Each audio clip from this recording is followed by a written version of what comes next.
nilakad ko pala yung ah, papers ni Sophia para mag-daycare na din siya. Sana magkapareha sila ng school ni Rafa para hindi ako mag-struggle ulit sa paghatid sundo sa school dyan sa mga bata. Although kapag kasi malamig or mainit or kapag pagod ako ganyan. Si Papa yung naghahatid sa kasundo sa school. Diba? Yes ni Mommy ang peg. Sa akin kasi, si Papa ay nagtatrabaho siya sa gabi. Siya lang yung nagtatrabaho. And ako, baking ganyan, online selling. Hindi pa ako nagtatrabaho sa company or sa kaisa itawag. Nag-decide kami mag-asawa na iba si Sophie sa school para makakilos na ako. Makakilos kami, makapagpahinga din ako. Saka hindi ko alam kung hanggang kailan tatanggap yung Japan ng mga tourist dito or yung sa mga mag-aalaga. Visiting relatives para sa pag-aalaga ng mga bata. Hindi ko alam kung hanggang kailan sila maluwag.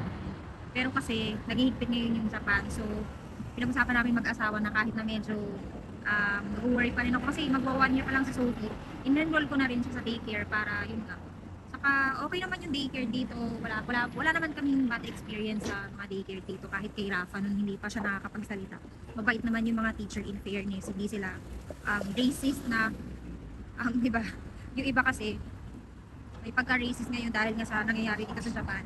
Although hindi pa namin na-experience yan. Thank God, hindi pa. And ayun. Dito kasi sa Japan, kahit na 6 months pa lang si baby, pwede nyo na siyang ipasok sa daycare para makapagtrabaho kayo. Yun nga lang, kailangan nyo munang pumunta sa City Hall, ipa-check kung merong available slot, kung saan nyo gustong ipasok sana si baby nyo. Kung wala namang slot, kung City Hall yung hahanap ng malapit na school sa bahay nyo, tapos i-inform na lang kayo, and then kung si husband lang yung nagtatrabaho, kailangan ni husband mag-present ng paper from work, yung Shigoto Shomisho, yun ba yung tawag? Kailangan i-present, ibigay sa City Hall, and then kailangan mo rin syempre magtrabaho kasi nga bibigay ka rin ng paper sa City Hall. So sa ngayon okay lang na si Habi lang nagtatrabaho. Sabihin nyo na lang na naghahanap ka ng trabaho.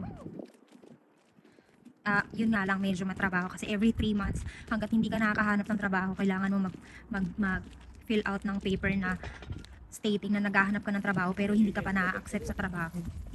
Yun, parang every 3 months mo siyang, hindi parang, every 3 months gagawin mo siya.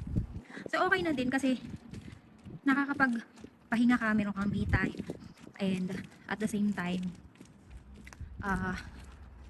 kung ano yung kailangan mong gawin, gustong gawin, magagawa mo kasi syempre yung mga bata nasa school, diba? Tsaka makapag-date na kami ni Papan. So there you go, yun lang. Napapagod ako pagod ako sa kalakad. So yan, sa next chikahan ulit natin. Ciao!